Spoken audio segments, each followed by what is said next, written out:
Hello, everybody, and welcome back to another episode of Interior Analysis. I will be your host for this one, David Jones. I'm Evan Westman. And I am Jelani Kelly. See, I did the clap thing. You get it? Because of the... Clap, clap, clap, clap. Oh, in yeah. the movie. With the new chorus. Yes. Yes, chef. Thank you, chef. Yes. Yes, chef. I love you all. We love you too, chef. We love you too, chef. Yeah. So if you can't tell, we're covering the menu. So, yeah, today my episode's going to be The Menu. This is a movie that snuck up on me. I don't know. You guys can kind of answer this in your first impressions and kind of everything, but I literally feel like I didn't see any advertisement for this movie at all. Like, I opened up my phone, went to like the movie app and was like, oh, what's playing this weekend? And then I saw Ralph Fiennes and Anya Taylor-Joy and Nicholas Hoult, and I was like, what is this movie?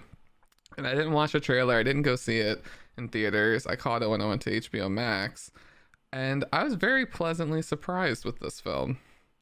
I didn't have any expectations other than the acting. I thought, okay, it's probably going to be pretty good because those three can hold it down, and that was true. They didn't disappoint me in any regard. But for anyone who doesn't know, a brief overview of the film before we get into your first impressions. It is a black comedy horror film, as Wikipedia describes it. Really? Horror? Yeah, I can see this being technically horror. I would put this more in the thriller bag of horror. Yeah.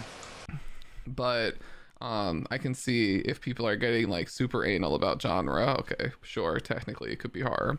But The Menu premiered at TIFF in 2022 in the fall. And then it went on to be released that like Thanksgiving kind of cycle by Searchlight, which leads me to my first question, which is, if Searchlight released this and that's a subsidiary of Disney now, is Chef an official Disney princess? And can I see her at the park? Can I go eat at the Chef restaurant in Disney World? I heard the dessert is to die for. That's what I want to try. So, and yeah, the movie has made, I think it's like 80 million. It made 80 million? Yeah, made 80 on a worldwide. 35 million budget. So pretty decent.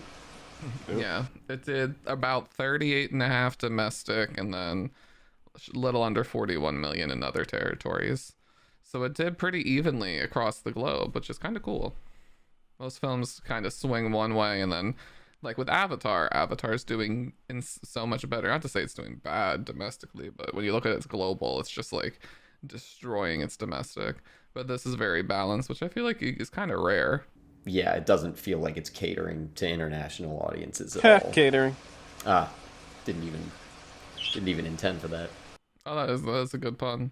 And one last thing is, this was produced by Adam McKay and Will Ferrell, and they tend to be producing partners and things. And I think they actually have a pretty solid track record in their productions. I enjoyed this. I like Dead to Me. So I will keep my eye out for whatever they do in the future as producers. Like, Will Ferrell? Yeah, like comedian Will Ferrell. What the hell? Okay. Mm-hmm. Yeah, Dead to Me is very different too. That's another kind of black comedy horror, but it's a TV show, and it does live in that thriller kind of lane, and it's really good. Very funny. It's about death and grieving. Adam McKay before. What has he done? He's Don't Look Up and The Big Short, okay. and then he and Will Ferrell did a lot of comedies together in like the early 2000s, but he's been doing more serious stuff in the past few years. Mm-hmm. Gotcha. Yep. But yeah, so who would like to go first with your first impressions? I'll go. Take it away. This was hilarious. I verbally said WTF a lot because I was so baffled but intrigued by what was going on. I think I was glued to the screen the whole time. I don't remember, but she said she does. My mom recommended this to me a while ago, actually. Having no recollection of that, I recommended it to her last night when I watched it, and she said she'd seen it twice already. I was like, oh. I was like, Mom, you really like this movie. She was like, I know, I saw it already twice. Oh, okay. My mistake. Yeah, this is my type of movie. I like I don't see it as horror, but I like the hostage not hostage, but like what would you do type of movies. And this seems like a, no disrespect to the other movies, but like an elevated version of that, because I feel like it was also trying to deliver a message or two, or it was about something other than just people dying and trying to escape. So yeah, it was good. I enjoyed it. I recognized Anya, Nicholas Hoult, and Ralph Fiennes, and John Leguizamo, obviously. And then the critic was the lawyer in Ozark. I don't think either of you have seen Ozark, but that's it. And I thought the black guy was Donald Faison from Scrubs at first, but that's it. I am glad you liked it. I think we said this at the end of last episode, but Yeah. I was thinking you could go really hard either way with this. Like, I could have seen you thinking it was hella pretentious and just being so not Yeah. here for it. But it does check a few of your boxes. There's death. There's a great villain. Yeah. Well, And everybody's a villain technically in this movie. Yeah, but like Ralph Fiennes is like kind of your sort of villain, I feel like. Yeah. His character in this. Because I didn't know where it was going to, so unpredictability. I thought maybe it could have been a play at the end. I don't know. Maybe Yeah, I wasn't somebody sure wasn't how you would knowing. feel, or even Evan. I was like, this could be a big swing either way, because it definitely dabbles into the exaggerated side of satire that could almost be read as like campy or stupid, like when they're getting dressed up as s'mores and this and that. And I was No, like, it's all funny. right, like they're either going to enjoy the film and be with it, so by the time that stuff comes, they're okay with it, or they're gonna hate the film, and by the time that happens, it's just gonna be like the nail in the coffin, and they're gonna be like, this is the stupidest thing. Why did David make us watch this? No, I enjoyed it. Yeah, I had already seen this in theaters, so I rewatched it this past weekend.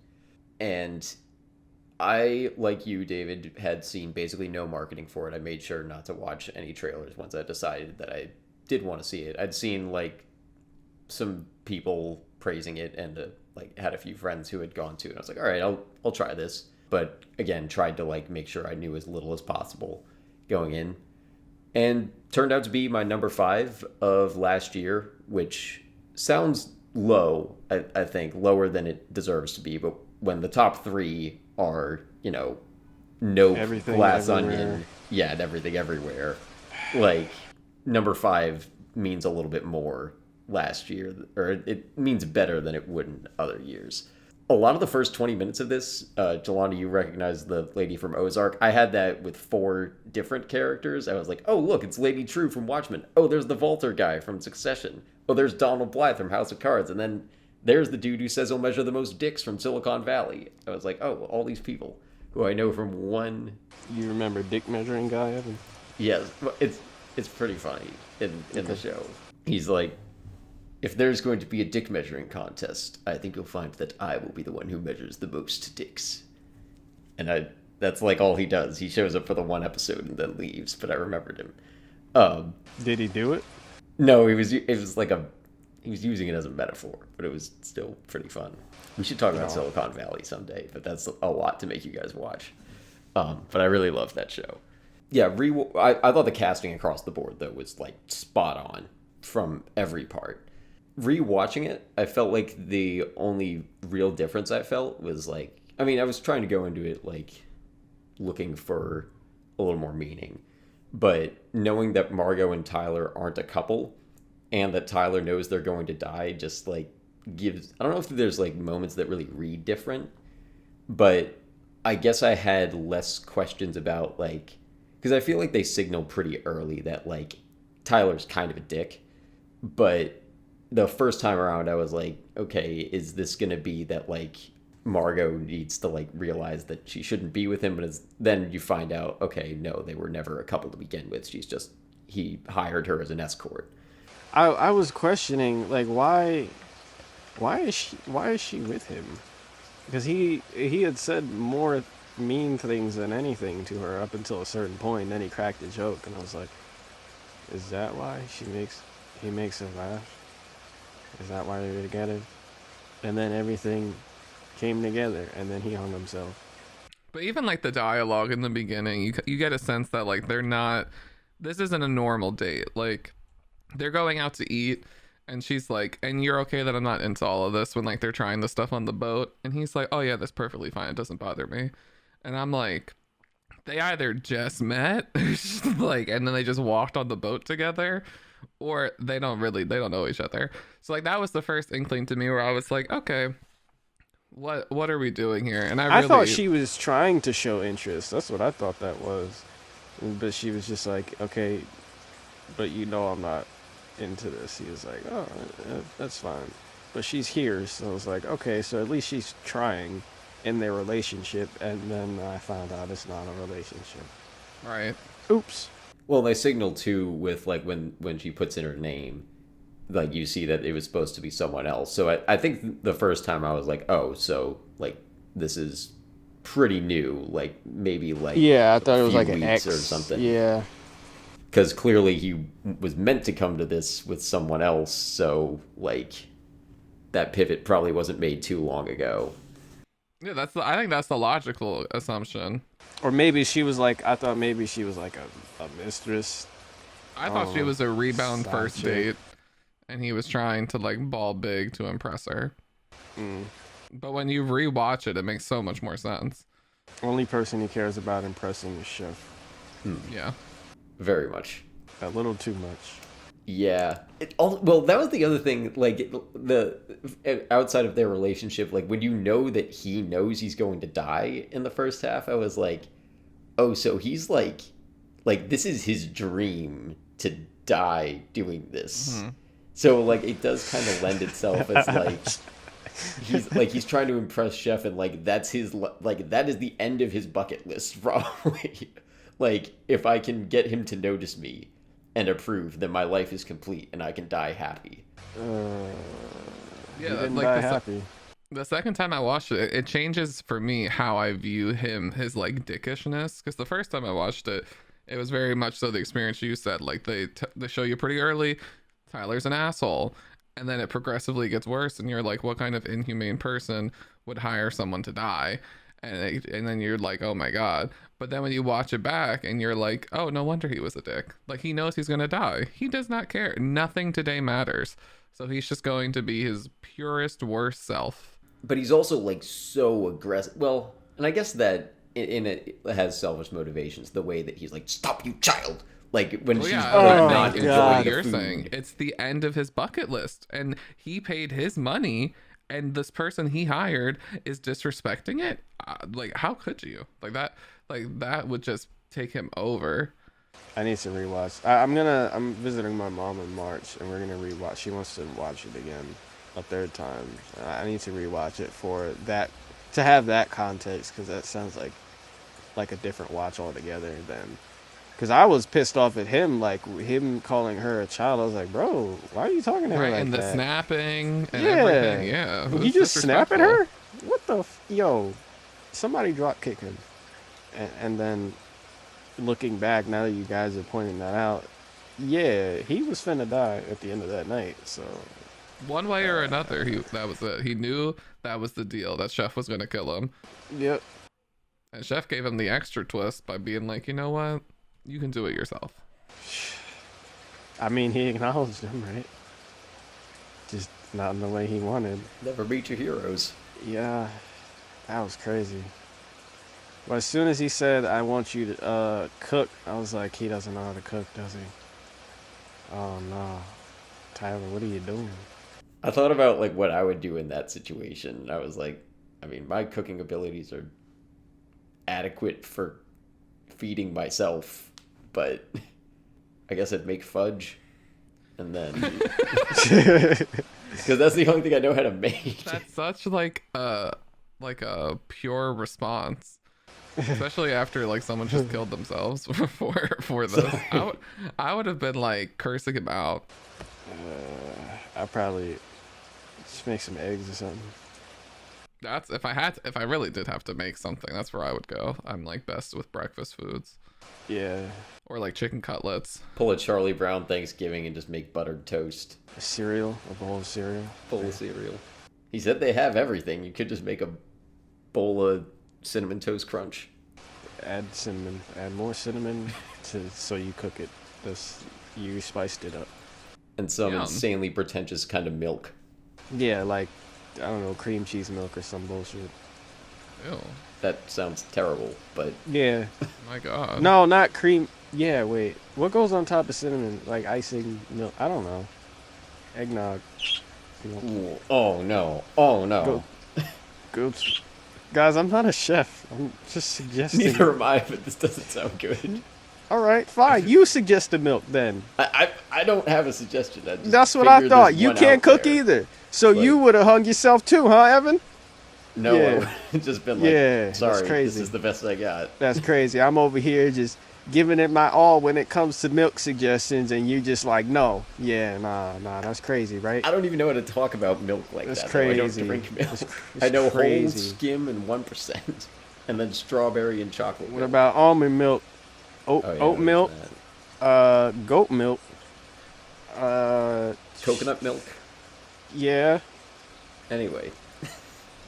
You try to belittle my cinnamon toast crunch. I got a recipe, and you ain't never gonna learn the secret. It's not love. I'm The so secret disappointed. ingredient. It's not love. The secret ingredient is obsession. The whiplash treatment. Yes.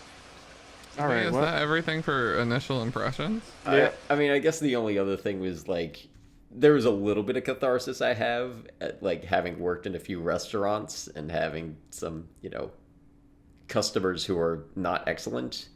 I don't feel like it was as cathartic as I would have thought. Like, I'm not happy when the guests are being burned at the end. I'm not like, hell yeah. Like, screw the customers being always right or whatever. Like, they're not that bad of people.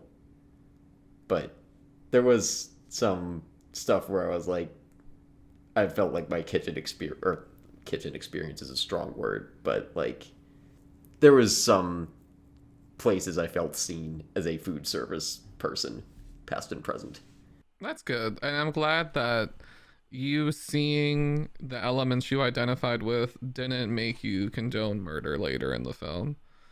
Well, I've never wanted to, like, wish death that's good. upon anyone that I've served at a restaurant. Sometimes, like, they're just assholes. You've never wanted to kill them before, Evan?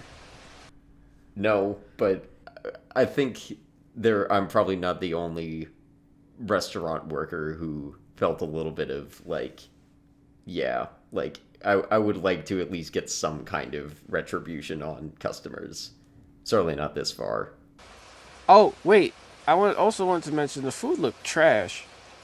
Only thing that looked good on the menu that they ate was the damn, the thigh. Because that looked really well seasoned. But then they threw it in a taco for whatever reason. I was like, it kind of ruins it. I'll just eat the meat. It was chicken thigh? Lamb thigh? Yeah, I think it was chicken. It was somebody's thigh. I was like, okay, that looks decent. Everything else looked like BS. I kind of agree with old girl at the end. Like, she was still hungry. I was still hungry, even though I just ate. That cheeseburger looked fire, though. Oh my god, the cheeseburger looks so good. Greasy. The only thing that looked better than the cheeseburger was the bread. The bread looked good, too. Bread did look good.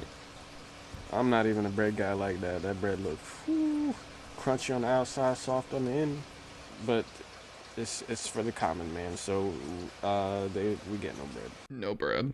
No bread and no eating. Taste. Experience. Savor. But don't eat. He kept saying eat throughout he had that whole speech, but kept saying eat throughout the whole thing, the rest of it. Yep. I was like, bro, you want them to eat or not?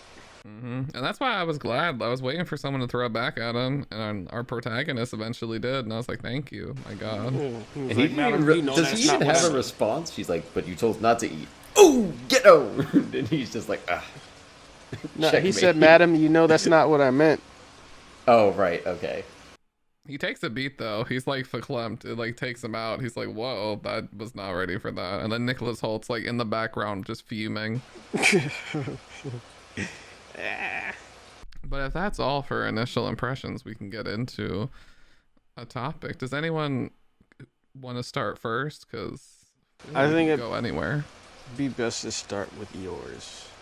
Yeah, gladly. I think this movie functions very similarly to a play because of it mainly taking place in one room. And I think a lot of what you get from the story and the characters and the interactions that ultimately built up to like what's satisfying, and the conflict comes from the dialogue. And the first thing I thought when I watched this was like the playwriting classes that we did with Bruce, and he was like, think of an unanswered question, like what's going to propel you into like the next act, and what's going to make people stay and have to know like, all right, I'm going to go back to my seats. And I think they did that really well with her character as an escort, like we were talking about earlier, the beat on the boat and the dialogue kind of discussing that she's new and they don't really know each other, and there's kind of that question of like, oh, why is this the case? But it's not blaring at you yet. It's just, you, like we all said, you kind of just assume, okay, maybe it's a first date. And then she gets to the restaurant and she sees the guy and the older man, and she's kind of taken aback, and she's like, ooh, and you're like, why does she know him? And then that raises another question, and you're like, oh, okay, well, I was thinking this was a first date, but maybe this is a little bit different. This could be a different kind of date. Maybe they're friends. Who knows? We'll see what's happening. And then that progresses until we get the later scene with Ralph Fiennes, and he's talking about to her in the bathroom about it and what it means to be an escort and who she really is and all of that. And that kind of like this, that continues on to the scene with the lady when she goes to the outhouse and she tries to kill her, until when she comes back and we finally get the truth, and it's like, no, she's an escort, she slept with him and you hired her, and you knew that you were gonna die tonight, and you knew she was gonna die tonight, and you finally as an audience member see the perspective and the movie for what it is. These are all elements and angles to the story you don't see when you first walk in, and that's the point. And I think that kind of craftsmanship really played out well for me. I really didn't mind it. I really found the pacing enjoyable, especially for the limited settings. And I think for the side stories, the affair with the old man and his wife, the business people, they all kind of unravel in that similar way. And even if they're not as meticulous as the main story, it was still like good enough for me. Even to like the reveal of like, oh, your boss you've been talking about, well, look, he's hanging and he's gonna go die. And like, to me, that's just like, that's how my favorite scripts are written. That's how I like my scenes to work. So it's more about like dangling the question and putting it in our head as like a point of interest. Because I heard you say unanswered questions, and I was like, I don't feel like there's anything that's really unresolved. I think it is a strong point of this that I hadn't really noticed, and I think it is something that maybe functions better subconsciously, is like, you don't necessarily know consciously or thinking like, oh, who killed that guy? But it hasn't been answered, so you're not, like, you're still engaged. At least that's how I feel like I experience it. The White Lotus show on HBO, both of those seasons start off showing you that somebody is going to die, and it doesn't tell you who or how, but like, that is kind of in the back of your head the whole time, is like, okay, like, something's going to go down. So, and I think there's plenty more in that show that like keeps you interested, but it is kind of a, J.J. Abrams is somebody who apparently does this a lot. The problem is a lot of times he doesn't have an answer in mind when he starts those questions out, but he's really good at setting up questions. But yes, this, I think, Lucy had an answer. Oh God. What was the question though in Lucy? Now you know what to do with it. Right. The fact that you How could I remembered forget? that. Oh my God. That really wiped my memory of everything you just said. But yeah, no, I'm back. Okay, yeah. That's why it's recorded. You can go back and listen to it. I thought you were, as far as the topic, now I was confused like Evan. I'm sorry, Evan, I take it back. I thought your topic meant, like unanswered, because I still felt some things were like, I could still question some things by the end, like how the cult even came to be, because it's definitely a cult, right? Or are they hypnotized? Because they are all acting like they're from Get Out. Okay, so you guys took it as like questions that weren't answered by the end of the film or addressed by the film, that were That's like what I glossed took it over. as. Yeah. Yeah, Okay, why was everyone okay with dying? Okay. Maybe I worded it wrong. Maybe that's not how. I just remember Bruce saying it that way in the playwriting class, and I just meant it as like the device, as like the way to unravel the plot in like that breadcrumb way. So scene to scene, there's a new question plotted. You gain a little bit, and the thing you gain raised more questions, and then by the end of it, you see the whole picture, and you're like, oh, that's what that was. I think that's definitely what kept me glued the entire time, because there were more questions than answers at most points in the movie. Like, you'd get an answer, and then it just raised more questions. Like, okay, that answers that, but why? Yeah, that was really well done. I agree with that. Now that you're both like breaking it down, like it's breadcrumbs. It's not bread chunks. I think, and sometimes I think. Well, there is no bread. You get no bread. Right. There was no bread to begin with, but it's not a specific question in some cases. I think, like, it isn't who died. It's just like, what's the deal with like Margot and Tyler here? Like, something's not right. Did you say Mario? Margot. Oh, I heard Mario and Tyler. I'm sorry. Good. Yeah, but there's a lot of, like, it is just little things like that. Like, it isn't necessarily a capital question mark. I know that's not a thing in English punctuation, but like, it's not a question that I feel like I was noticing, or that like it's not like those opening teases where it's like, whoa, and there's some major scene and then it goes 6 weeks earlier or whatever. It's not doing anything like that, like big teases there. But I feel like those never, I don't want to say they never work. Sometimes they do, but it gives us enough, and it's a difficult line to walk, I think, or at least there's like easy ways to go too big or too small with it, where it's not enough to pique our interest, or it's too obvious, like you're giving us so much that we can guess it. What was your biggest big boy question that stayed with you? Mine was it real? Was any of what was happening real? Or was it a show the whole time? I don't know. Who was in on it? Were they all gonna die? Those were my biggest ones. I guess my biggest question was like, so like there's obviously a degree or a side to Chef that is like humane, like he let her go. I don't know, is it strictly because the cheeseburger memory triggered it, and that's what let him become that person again? Or was it more so like he actually has a line and these people all crossed it, and this is an innocent person who he's gonna let go? I guess I don't know if I was like super conscious of this watching it, but I still kind of have this question because I don't feel like the movie answers it. But Chef Slowick is really obsessed with Margot choosing whether she wants to be a giver or a taker. And I don't quite understand what his obsession with that is. Like, obviously he sees himself as like basically king of the givers, but she does point out like, I'm gonna die either way, why does it matter? And I guess I was expecting at a certain point him to have some speech or whatever to like lay out his whole philosophy on that. Well, it was the s'more.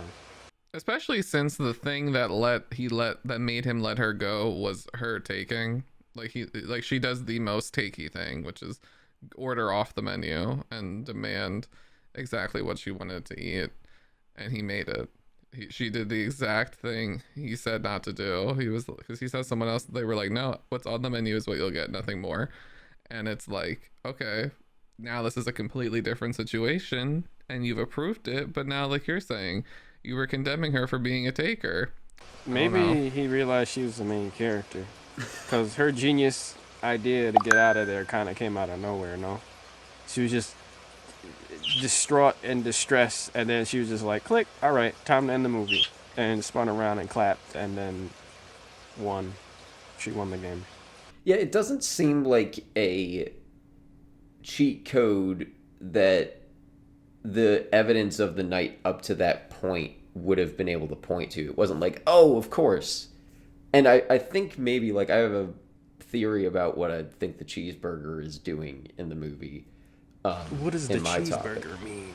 I have a theory. I don't know if it's right, but it doesn't feel like the of course kind of answer that it seems to be clicking as in her head, where she's like, I know how to beat him at his own game here.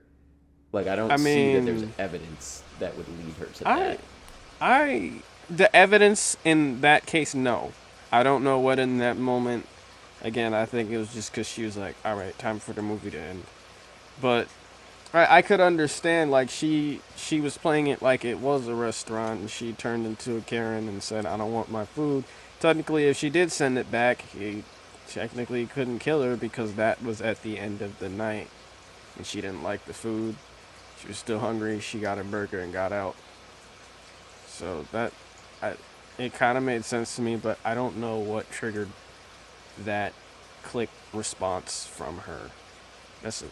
Okay. So the only thing that people have really been able to point to, and I mean, you can't really argue it because like it's a clear shot in the film, but it's just like whether it worked on you or it didn't. But it's when she fights like the number one sous chef and kills her. There's like moments before when she's in the kitchen or the office or somewhere, and there's a framed photo of him winning like his like one of his first awards, and it's for this double cheeseburger, and he's just like super happy, and he's like smiling, and then that's like she thinks that's gonna get him into that happy mood, and I guess it's good enough to work. What is it with Anya Taylor-Joy fighting the past about some killer and then that working for her escape? Oh yeah, this exact same happened in the same thing happened in Split. And there was crumbs in that movie. Oh, Hey. A Wendell crumb. I don't know if that's a spoiler though. Probably. I don't know. Anyway, If you know, you know. But that's all it is. He was so happy to make a cheeseburger. It was his favorite thing he made, and he got to do it again. And I guess that made the Grinch's heart grew 3 inches that day, and then he let her go. Well, I'll give my reading of the cheeseburger. I was going to wait till we go to my topic, but since we're on it, I kind of felt like maybe it was like that he misses making food that just regular people enjoy. And maybe that's what like because I'll get into it with my topic. I think Chef Slowik is very much meant to be like symbolic of anyone who like creates things for an audience. And I felt like maybe the cheeseburger was like supposed to symbolize like this is what the goal of creating should be, like making something that is satisfying to the average person and like just kind of fills the function that it's meant to. Like a burger fills you up, it's a meal, and like it's something that anyone can enjoy and you don't have to like appreciate. It's relatively cheap. Like maybe that's what it's going for, because he's like making all this stuff earlier in the night that's meant to please all these other types of people, and maybe he just misses making food that makes people happy. That was my potential reading on it. I'm not totally sold on it, but we'll get into maybe more of that with my topic. What if they didn't have any to-go boxes? I mean, why would they though? Like, if you're supposed to not be filled up by the end. Or maybe that's not how it's supposed to work normally. Why did they have any to-go boxes then? She was like, can I get this food to go? And there was a whole good pause there where I was like, is he gonna say no? She wormed her way out of that one. Some places don't let you get takeout, I think. Yep. That's when you just ask your mom to put it in her purse. Balance of art and realism. It was kind of along the lines of what David's topic was, or what I thought it was. I have more questions than answers.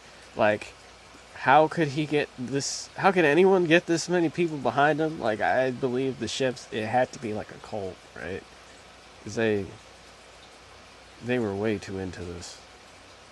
And into killing and dying together. Nobody screamed. Nobody had emotion except that one dude that clapped himself. So that was weird. I get that everyone was there to die and it wouldn't work, I guess, meaning the movie wouldn't work if everyone didn't die, but like no one at the end tried to escape their fluffy bindings of marshmallow.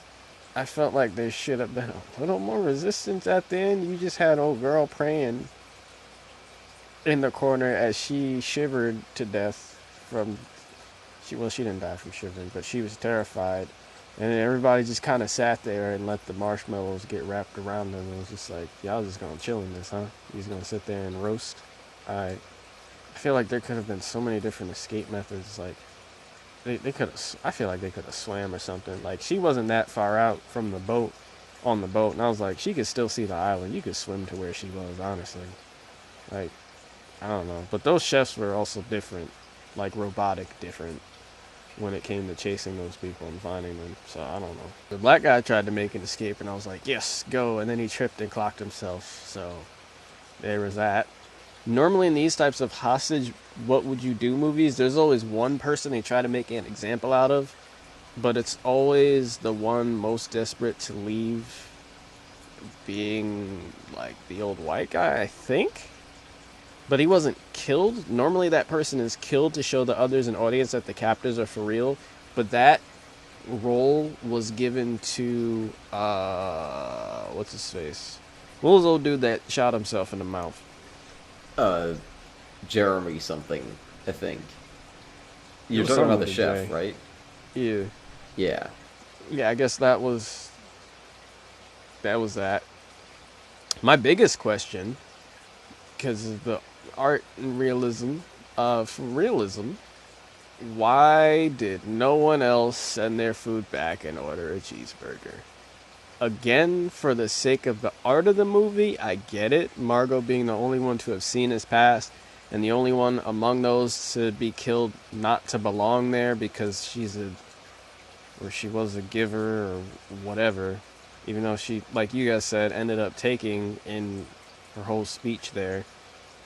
She should have been the sole survivor, but to not even see anyone even try at the end, especially any of the Doug Warwick guys, the trio of dudes, I don't remember their names. I don't remember if they had names. That didn't make too much sense to me. But the chef was kind of spitting in some of the things he was saying. The whole losing your passion or drive, the whole reason he had what's his face there, the actor there, just to see his face, like the reason he was doing it, like that was kind of poetic. Some of the other things he was saying was poetic. I should have written some of the quotes down, but I was too entranced. I think if this were another one of those what would you do movies, and by which I mean like thriller social experiment movies like Would You Rather, Circle, Exam, The Belko Experiment, etc. If this were any one of those, I think they would have honed in on the realism, like focused on that. But I like the messages it was attempting to deliver about audiences, which is Evan's topic, and we'll get to that. And art. I feel like the people that created this movie were talking about film specifically because they made a movie, but it really could have been about anything considered art, which is, I think, what they were getting at. And I think because it focused more on the art and the message than the realism of people trying to constantly escape, I think I enjoyed it more for that. But I still had questions as to why they didn't, because I'm really focused in on that trio because they seemed like the most like antsy to get out, especially that one guy that hit the window with the chair, and I was like, I feel like he would be trying to escape more. Like they would have had to kill him, I think. But he was sitting down for the other half of the movie, so I don't know. But if you guys had anything on this, you can feel free. I mean, I interpreted this one differently too. I wasn't sure what like the art specifically was and the realism, because when I watched this film I didn't get realism vibes. Like I thought everything was super like hyper and like up, and it was almost like satirical in that way. But like now that you break it down, I definitely think the latter half of the film suffers plot wise and believability because, like you're saying, with those guys and those moments, like the movie already showed us that like it goes there and those guys have gone there, so it would just make sense naturally for it to go there again, and it doesn't. And I don't know, I'm not sure. I think that, like you said, I think that just comes down to like it's the end of the movie. But as far as everything else, it didn't bother me too much. Like I wasn't like, oh my god, like these guys are cultish, this is weird. I'm like, well yeah, like this is why the movie's selling me. If these guys were just normal cooks, like if this was Jon Favreau and Chef on Netflix, I don't know if I'd be watching. Do either of you mind that it's not doing too much with the like keeping people contained kind of thing? Like I like that it doesn't spend that much time making mechanisms to keep them in. Are you guys good with that, or is like do you kind of wish there was more? I prefer it. I wish they would have changed the personalities of those three guys a little bit if they didn't want to focus on it. The investor guys? Yeah. Why make them the ansiest and most eager to escape if you're not going to have them constantly try to escape? Like, I would have believed it more if one of them would have gotten... Like, instead of the guy to get his finger chopped off, if one of them would have been the one to try and escape and immediately got clapped, then I would have believed them staying because they just saw their friend die. Right. Especially having such a huge beat with the boss. Like, they put such an emphasis on them. Right. I think it's whether it's the script or the direction, I think it's a shortcoming in one of those two departments at the end for them to not, like, rile up. Mm-hmm. Especially because they let like the wife give her like a you go don't look behind, and it's like, right, why would the escort care what is her one time or however many time client's wife says? Like, she's gonna get why out. Would she like, look back at any of them? I know that's one thing I didn't like either. A few reaction channels pointed that out. They were like, if I was her, I would just be booking it. And I'm like, yeah, I don't know why she's looking back. She really shouldn't feel any remorse towards any of them. She should just be like high kicking. Mm-hmm. Skipping on her way out. I wonder if it's that like the lack of that stuff is there to make us read it more in like a symbolic metaphor kind of way, because I think it is trying to pose itself as more of a metaphor conversation, but I would not be surprised. It doesn't sound like this is a deal breaker for any of the three of us, no. But I would think that for many people, especially like if they're trying to read it more like those movies that you're talking about, Jelani, the like contained social experiment kind of ones. I mean, I've only seen one of those that you mentioned, Circle, and in you didn't see Would You Rather? No. Didn't we do an episode on that? No. Nope. Circle is the only. I'm up for it, but Circle's the only one that we've done. Yeah. But in that, they had like a really simple mechanic that was like, all right, we got to all stay in this room. And I wonder if having that here would be a good or bad thing. I think it does it does a little bit both ways, because like it would take away that question of like, why aren't they leaving if you like tied them all down to their chairs or whatever. But then I think it does, like what you're saying with this whole topic, like balancing art and realism, it throws off the balance a lot toward realism if you do something like that. And maybe that's not what they wanted. Right. I am, again, it's not a deal breaker. I'm fine with it. It's just some things I think could have been changed. Yeah, and I wouldn't have wanted it to be more of like them. I wouldn't want more of an emphasis on them trying to contain the clientele or keeping them in. Because I feel like then it would have felt to me more of like a hostage movie. And I might have like felt like I've seen it a bit more or been a bit more tropey, but like I truly feel like to get the experience I get out of The Menu, I have to watch The Menu. And yeah. I think that's because they decided to go that different way, and I think it is because it plays more into that metaphor realm, and it worked for me. I think it's also like it's just like thinking back on all of the characters, it's literally just those three guys that are kind of throwing it off for me. Because the rest I can see, I can believe staying. like either because they're too weak, too shocked. I mean, Tyler straight up just wanted to stay. He'd been waiting to go for forever. And I believe the old couple. I believe like he could just be over it. This could be like the like 45th person, and like he promised he would never do it again. And it's just like, you know what, at this point, just take me out. This is where it is. Let me have it. I believe that. I believe the critic just, I don't even know. Dude wasn't trying to fight back. He didn't seem like the fighter type. She didn't seem like the fighter type. You can get a lot of mileage out of just intimidation, and I didn't feel like there was a whole lot of it. That too, you could have just intimidated them, but they just had random, I'm not going to say faceless, because they had faces, but they weren't making faces, so faceless guards? But to a certain degree, they were like, at some point, you gotta ask yourself, what are you gonna do? You mean his own chef shooting himself in the face. The guy tries to leave, he loses a finger. They got this huge company CEO. He's dangling with angel wings, getting drowned, waterboarded in front of us. They give us a chance to leave, and we get a 60-second head start, and we get hunted down and brought back. What more are you gonna do on this island? I mean, it's not like they had guns, so... Could you imagine this becomes a completely different movie? There's the one character who's like, and that's why you should always have a gun. I'm glad the people you can call for help are in on it. They come with the gun in on it, light the candle. It's like, wow. Yep. That was crazy. I felt so bad for them at that point. It was like, there's still time left in this movie. Oof, there's no way this goes well. Yeah, I was really curious. Like, I feel like that cemented whether I was like how that scene played out was gonna cement how much I enjoyed it.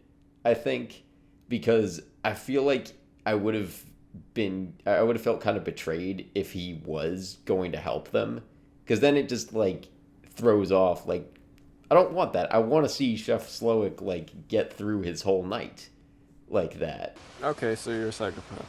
Well, just for the interest of what the movie is doing, like, it just would have turned into a completely different thing. And then it basically just would become, like, I feel like there are a few things that check me out of a movie more than when the literal only thing that is there to keep my interest is just, like, one character is like fighting for survival. It's why a lot of horror movies don't work for me, and like those contained thriller things. Like, if all I'm seeing is like how does this one person survive this death trap, that's not really that interesting to me. Like, if that's all that's happening, you'd hate Saw. I imagine I would. I've never seen any of them, but that's like exactly the kind of thing that I'm talking about, and exactly why I haven't seen it. But when you take something like that and put it in context like Circle or this, like, I don't love Circle, but I like what it's going for, and like the questions that it's raising with its premise, where it's like, it's not just, 50 people, how do they survive it? The question isn't how do they survive it, it's like trying to put a mirror up to society and stuff like that. We live in a society. That we do. I also think it's just a more nuanced choice between the two, because like if you're looking at it and you're like, all right, at the end of the day, this guy, like, he can't, like you're saying, he can't disrupt Chef's night, so he's either going to be in on it or Chef has to kill him. And he, like, the guy has his cop moment where he turns around, he pulls the gun, and he's like, hey, everybody get on your knees, and then everyone feels saved, and then dun da da da, Chef has the upper hand, boom, you know, guy dies, and then Chef has his second act into third act mustache twist moment, and it becomes much more of a cliche film than we've seen before. Seeing him build the suspense and then just extinguish it immediately with the lighter, letting you know he's in on it, for me felt like a smarter decision that I hadn't seen in other films as often as the mustache twist twirl, where it's like, I am ultimate evil and I'm always one step ahead. I was so ready for the cop to die. I was just like, he's not gonna see somebody standing behind him, or somebody, there's gonna be like a laser dot pointed at him that he had a sniper rate or some BS, and it was just, and then he lit the thing, and I was like, oh no. I did really like the build up to it though, where it was like, do you want to take his autograph? And I was like, oh, this is like, I had enough trust in the movie at that point. I was like, this is gonna go somewhere. And then the actor is like, I like that he's smart in that moment and does right help us. That's a like I thought that was the dumbest thing he could have done. Because I was expecting the chef to be like, here, take the autograph, and then for him to like assign one of the other guards or chefs to check it. Like that's what I was ready for. And then like I thought it would have been smart if he hid like a 911 or something in his signature or something more clever than just help us written in bold Sharpie marker. Like, but you know, it wouldn't have worked out anyway. So I feel like they had nothing to lose at that point. well, their lives. But that was already under threat. It's a bid for survival. But they weren't dead yet. I'm just proving your point for you. I don't know what I'm. Anyway. I am really glad that it took this route, though, because, I don't want to, diss on the genre too much, but we don't need another hostage situation movie. I truly don't think, there's any more we can get out of that genre as just its own thing. If you're going to do it, I think this is the way to do it. Like this and the Circle kind of approach. And I don't know if the other movies you mentioned, Jelani, do that. But, do what? Well, make it more than just how do we survive. And, do some good theme kind of stuff. The Exam isn't life or death. It's the only one out of the ones that I mentioned. Well, you saw Circle, but the Belko and Would You Rather are more about... the Belko definitely... James Gunn, that's his movie, is definitely about the survival thing.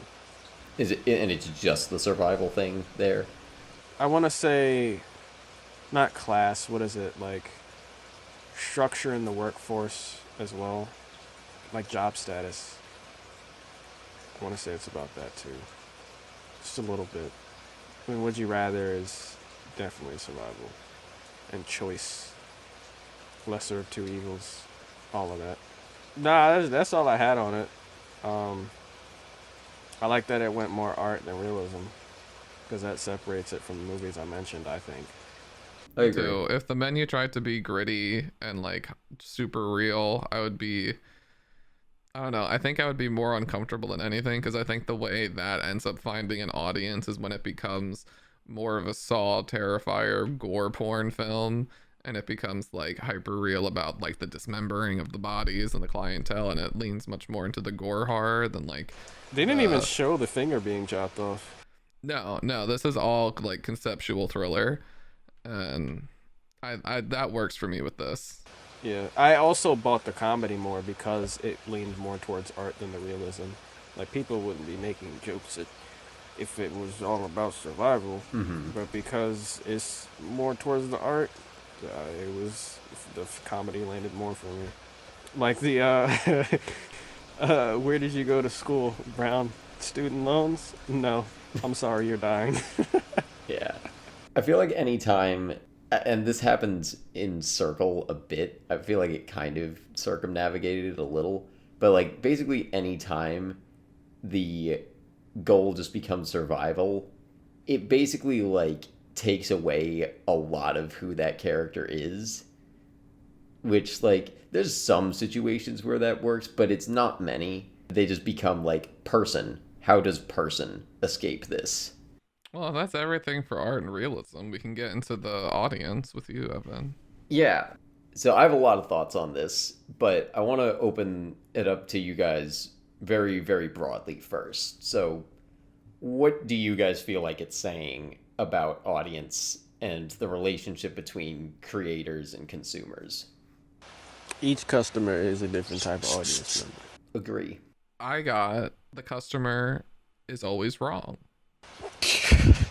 I will disagree with that both fundamentally and on what this movie is saying, but elaborate if you would like. Oh, just as far as audiences, I'm not saying the movie so much agrees with it because the movie's in the POV of the protagonist and she being the biggest taker and consumer ends up getting what she wants and survives. So that reading would you'd be the customer's always right. But as far as a character who has a point of view, strong enough on audience members and consumers in this film, it's definitely Chef. And Chef thinks consumers are the worst things on earth. They take his art, they chew it up, and they make it shit in their stomachs. And to be that was like, all right, so artists hate consumers. Artists are constantly misunderstood, and the consumer's always wrong. I will disagree with that a bit because I think it's saying more so that, or at least Chef Slowick in his ideology. I'm not quite sure if I see like a super strong statement from this movie about it. Chef Slowick, I think the way I read it is that he is sick of the way that people have been consuming his food since he like got this level of prestige, and he misses just the like serving to normal people like Margot, where it's just like, I want to make food that people like, as simple as that. And these different groups of people that are in the like audience in this case are the kind of people who don't really let him do that anymore for one reason or another. Do you have a rebuttal to that, David? I just think both things can be true. Ooh. Yeah. Burn. Like, I think that reading is just as valid as mine. Like, it's just how we saw the context. I'll agree with that. We took it in. Ooh. No, keep arguing. As my friend Evan Sykes says, both jokes were equally funny. So I will not fight you further on that. No, keep going. I'm eating popcorn. Well, I think you're going to be disappointed. Why wasn't popcorn on his menu? Wasn't pretentious enough. But it's. How would he do popcorn? Because he never does it normal. Would it just be the kernels? Probably. I don't even think it'd be that. I think it'd be the whole stalk without the corn. Maybe. I don't. Maybe give them a field each, and they have to search through the field like a mini version of the field. And you search through the mini version of the field with your hands, walking on the field like a person, and you go and find the kernels. And then Maybe. you've realized with the path you've created crop circles. Blah. That's just one way he could do it. You know, I'm just spitballing ideas. Maybe I should work for him. That sounds like something that would be on par with the other stuff. Yeah, that's definitely up his alley. A little more interactive than the other ones, but like, it wouldn't be out of place. If he had like a weekend instead of like an evening, that would have definitely been like Saturday 2 p.m. activity, Camp Chef. Yes. Okay. Did you guys have more you wanted to go into? So with Evan mentioning, I shouldn't have read your text before I watched the movie because I saw your topics and I saw Evan commentary on audience, and I was like, are the customers the audience? Are the customers like the audience, different types of audience members for like moviegoers or just art in general? And that's literally all I saw when watching this movie. Oh, well, sorry. That, I mean, Yeah, it's your you're fault basically that I on read point it. for my reading of it, but I'm sorry if that tainted your experience. It's your fault that I read your text. Holt is a diehard fan that doesn't know how to do any of it himself. So anyone that follows like a director or a painter or a musician but doesn't know how to make any of that art themselves and wants recognition from that said artist. Margot is a skeptic, but like a relatable skeptic because she's cool. I think the critic was just pretty straightforward, a harsh critic that can make or break people's lives. I saw the three bros as like average moviegoers going for the experience. I don't exactly know what the washed up actor was supposed to represent. Maybe like somebody that used to do it, but can't anymore, so uses their old connections to stay relevant. I don't know. I feel like I'm reaching with that. I mean, you could argue that it's showing, like, from how you lay it out, like, I see it as the different stages of someone in their business. You have Nicholas Holt, the fanboy who wants to get into it, the critic who's established and in her groove and well in doing it. You have the clientele, younger executive boys who are climbing the ladder, and you have the washed up person who has kind of already been there and done that. And now we have Chef, who's at, like, the top of his tier, and where is he going to fall in this? So I didn't see it like that, but I definitely can now. I see some of your readings that are different from mine there, Jelani. I saw it more as like the people that the creators are trying to please. Where you like critics, yeah, the people funding the restaurant was how I read the three investor guys. Like you have to make sure that you got to take notes from the people who are funding the operation. Maybe that's why that bread scene was significant. Yeah. You got to listen to us. Do you know who we are, bro? Right. Well, like that kind of pushback, I think is real in any kind of like creative endeavor. Like, I mean, as far back as I remember just history class talking about, like you had in the Renaissance period patrons. It was like, there's not really money in art unless you get people with a lot of money to back it, or you get a ton of people to consume it. And some industries have an easier time with that than others. But like, if you like, you're not gonna mass produce paintings. So for like, especially artists back in those days, it was like, you make one painting, how are you gonna feed yourself? You need to like just get someone who's just gonna sponsor you and believes in your ability. And that can sort of be true, I think, still with some art forms. And like now it's a little different because we have stuff like Patreon or things like that where like you can kind of like source from your own fan base. But isn't that also audience? Yeah, and I don't know if there's exactly that kind of thing here. I don't feel like that's quite what they're engaging with. But I guess maybe you could say the two regulars might kind of be that. Like you gotta get your returning fan base, that kind of thing. Then you gotta diehard. Yeah, you gotta get the diehard people.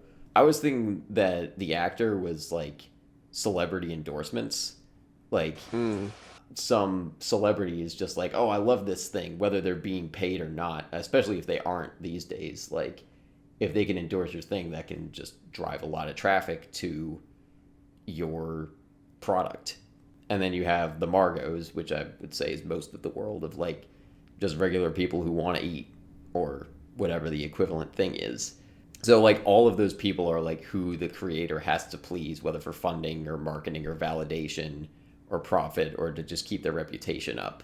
I also see, in relation to the audience fans, I see the skeptic as, like Margot as the skeptic to the diehard fans. Like, it's just a movie. Or it's just food. But sorry, continue. No, that's a fair point. I wasn't reading her as that, but I think that is a fair reading because she's just like, I don't get it. Like, why is this food so much better? And he has to explain it to her, but she's like, okay, but that doesn't make it taste any better. And right. I know I have that with certain things. Like I see your reading that you were taking as like, yeah, I think he is that like the people making this are talking more about movies than other things. Another podcast I listened to, Cinema of Meaning, they covered this a few weeks ago, and they were taking like exclusively that reading of it. And they're both Thomas Flight and Tom Vanderlinden, and they're both video essayists, and they were kind of wondering like, who are we in this? Like, are we being called out like by the critic character or the Nicholas Hoult character? And they kind of couldn't like decide, and maybe came to like, maybe they're not trying to call out people like us. Maybe there's the celebrity endorsement depending on who it is, like CinemaSins. Maybe, yeah. Not quote unquote celebrity, I guess, but I feel like that would be more under the critic character, though. Critic, because I can see that too. I don't think of CinemaSins specifically as like we would. I think even fall under that, like the same bucket as CinemaSins. We're a lot smaller than them, so like we have much less of an audience and people who listen to that opinion. But like, are we the critic in that equation for movies? Like, I don't think anyone's trying to please us specifically, but like there's a lot of people who go to YouTube for film analysis. Maybe we're all except the investors. Like I can see us being any role except the investor. Maybe. I guess it depends how you read it. As the regulars, like you're a Nolan regular, you're a Nolan diehard. Yeah. I'm a skeptic when it comes to your diehardness with Nolan. I don't know. I feel like we could fit in just about any of these roles. Personally, I mean, the way I am reading the celebrity one, we don't. But maybe if we take more of your reading of the celebrity Oh one, no. then we do. It depends on like how you divide up, I guess. Because I see what you're saying. If we are taking it like the way I was reading it, I feel like we could only fit into maybe 3 roles with this, which is the Margos, the critics, and I think even the critic is a little bit generous, or the Tylers. Because I think the critic, like, the reason I would be hesitant to say that we are the critics when it comes to movies, even though, like, literally we are not prestigious Make or break. in the way, yeah, like, her, like, people I live think and that's the die key on her with this praise. movie.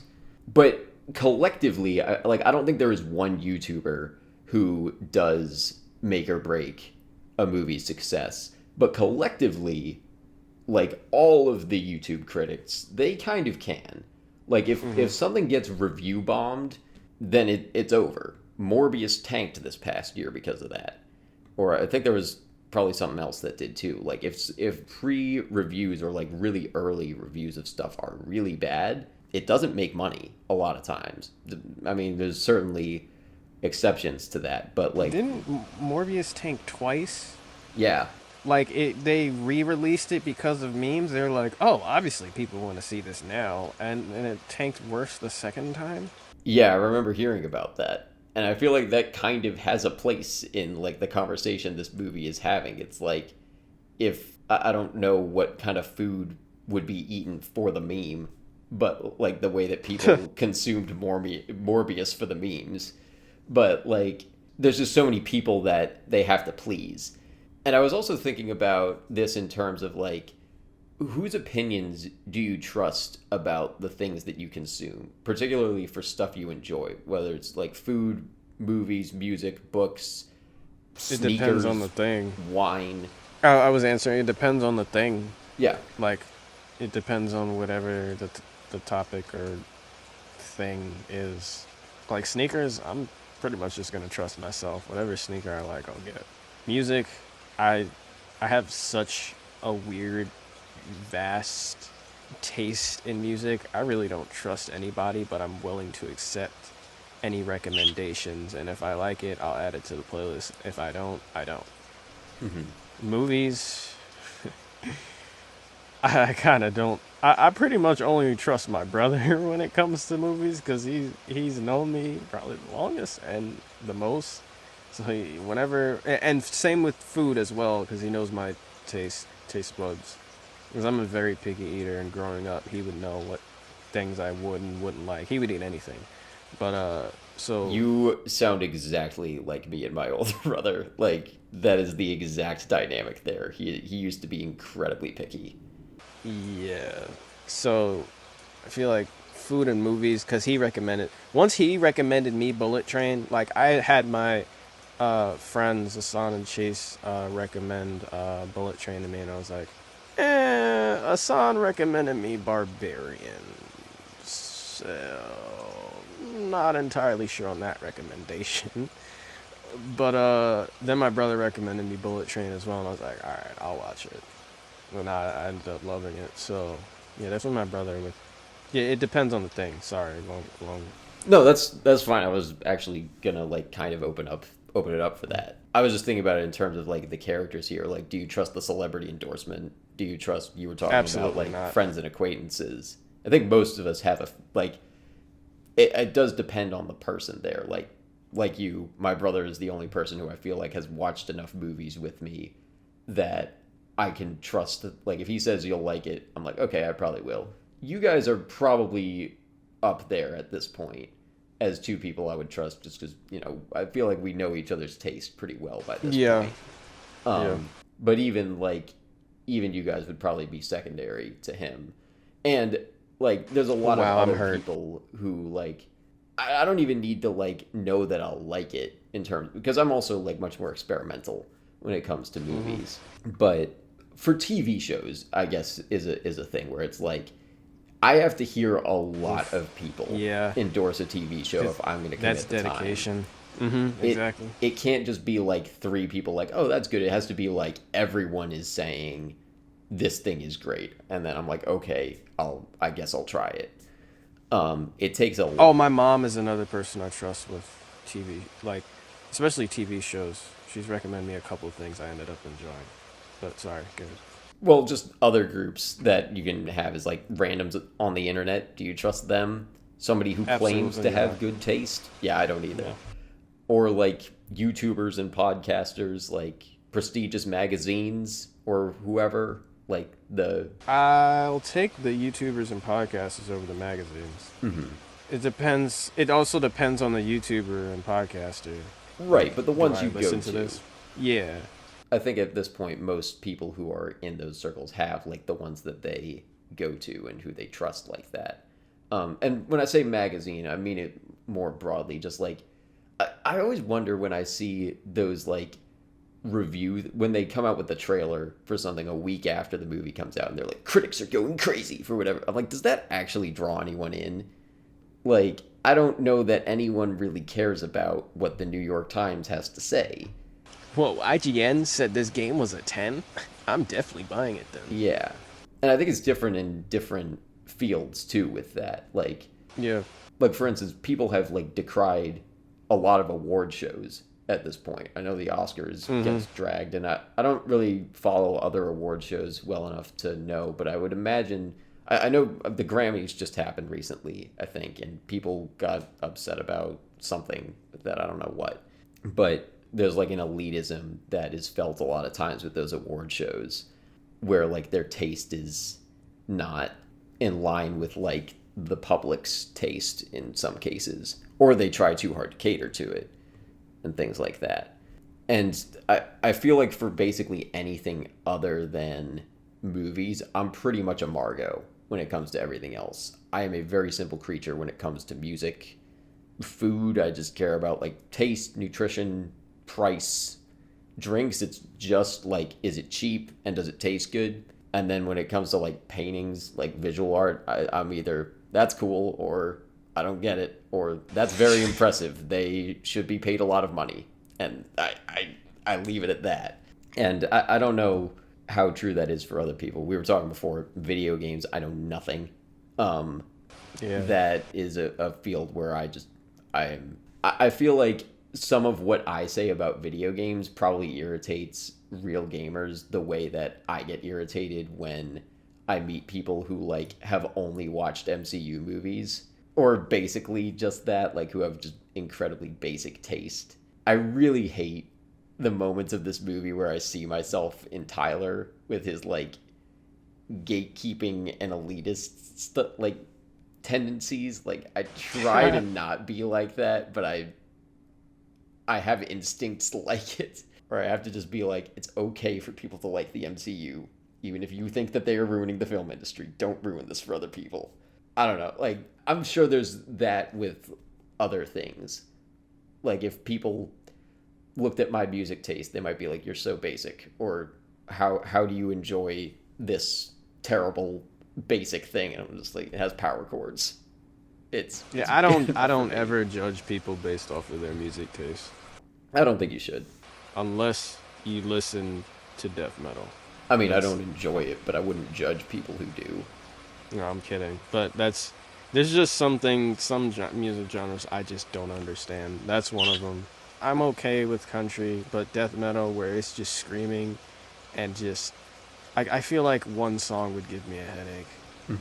And like more than half of the people I work with right now are into that. I'm just like, I don't... Like one of them has a death metal band. I'm just like, I don't get it. But it's not for me to get, so stay over there. David, did you have anything to add to that? You're quiet. I mean, I don't really like death metal either, Okay.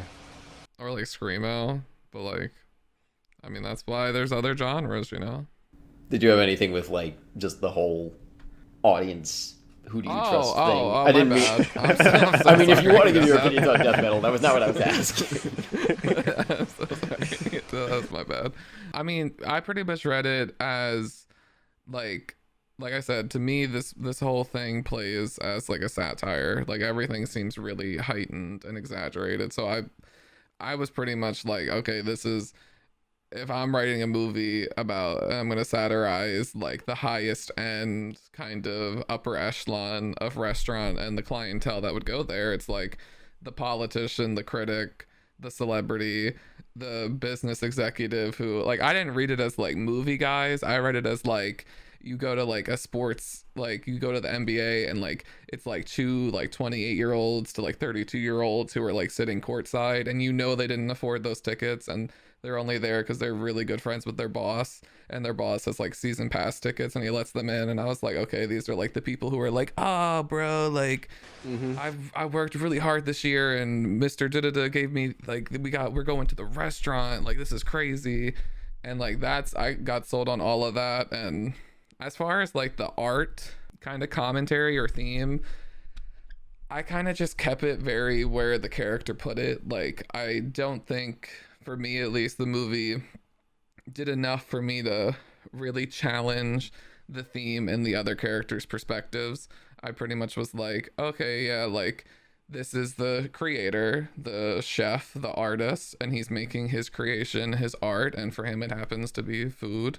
And this is the consumer, the audience, and he is not enjoying, he finds it kind of disrespectful what they do to his food and what they do to his art, and he doesn't kind of enjoy that. And I kind of just left it as artists who make art, and like they just, the audience member completely misses it. It happens all the time in movies, it happens all the time in art with Banksy when someone buys his art and it gets shredded. Like, there's so much, I think, in any art, whether it's painting, performance art, cinema, writing, so much gets lost in translation from creator to consumer, especially in the timeless classics when years go on and stories kind of live on. But I think that's also like part of the magic, because it's when the audience and the creator come halfway that like the special something in the middle is made that like wasn't there from the beginning, because the creator couldn't kind of like even conceive that,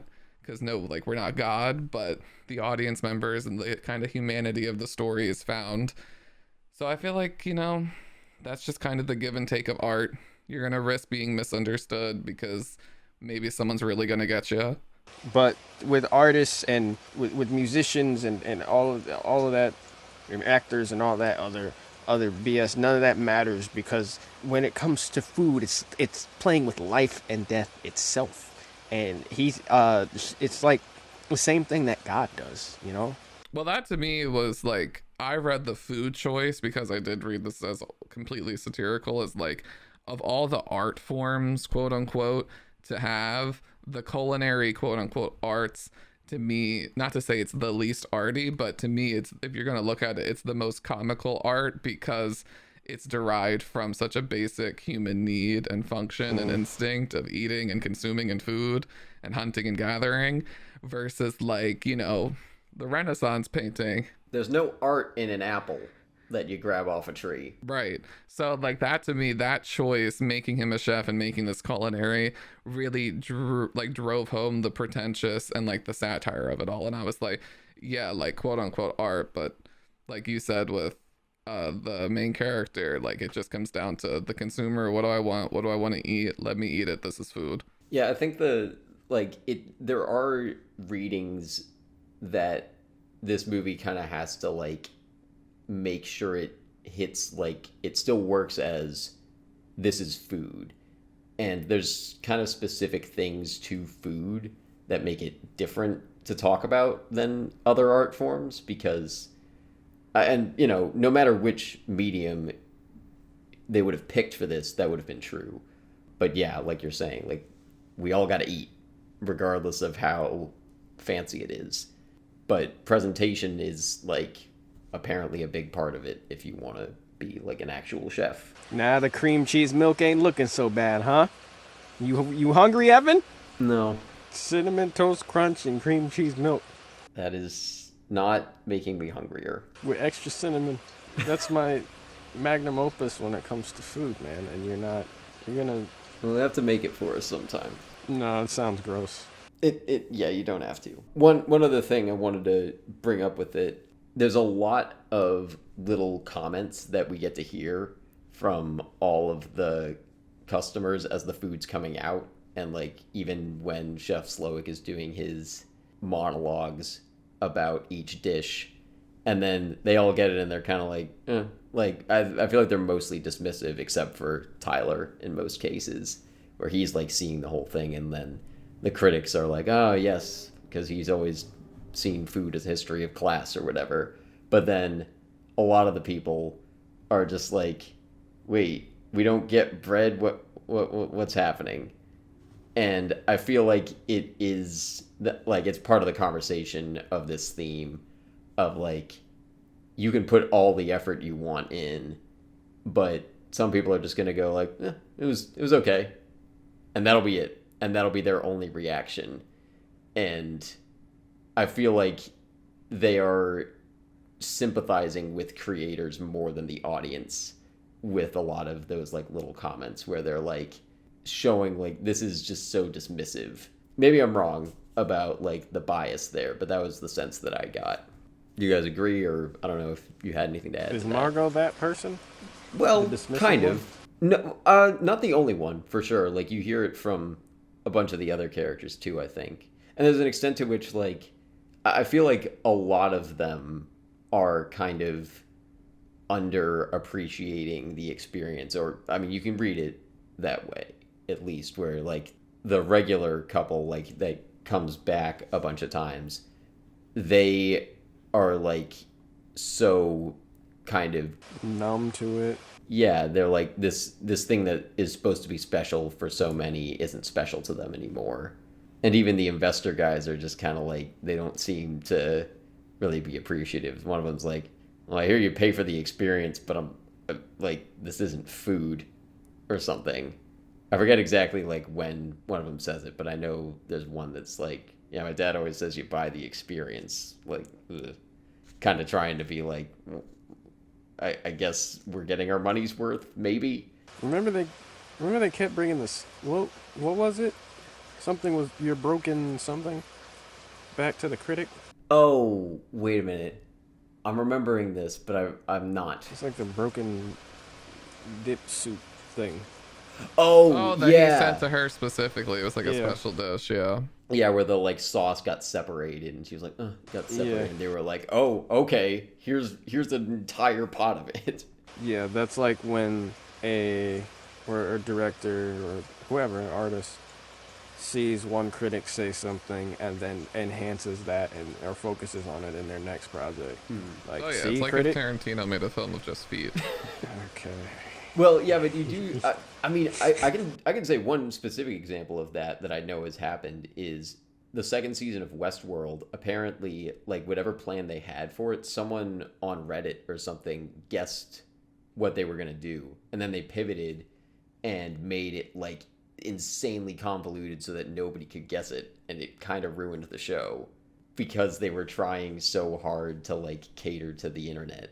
I remember there was a he didn't. I don't know if he fixed it in his. I don't know what his next project was, but the director of Kong Skull Island was pissed off in an interview, and he just went on a rant tangent where he was talking about it's an action film, it's a thriller, it's not about the story or whatever, and people realized he was referencing things that CinemaSins was pointing out.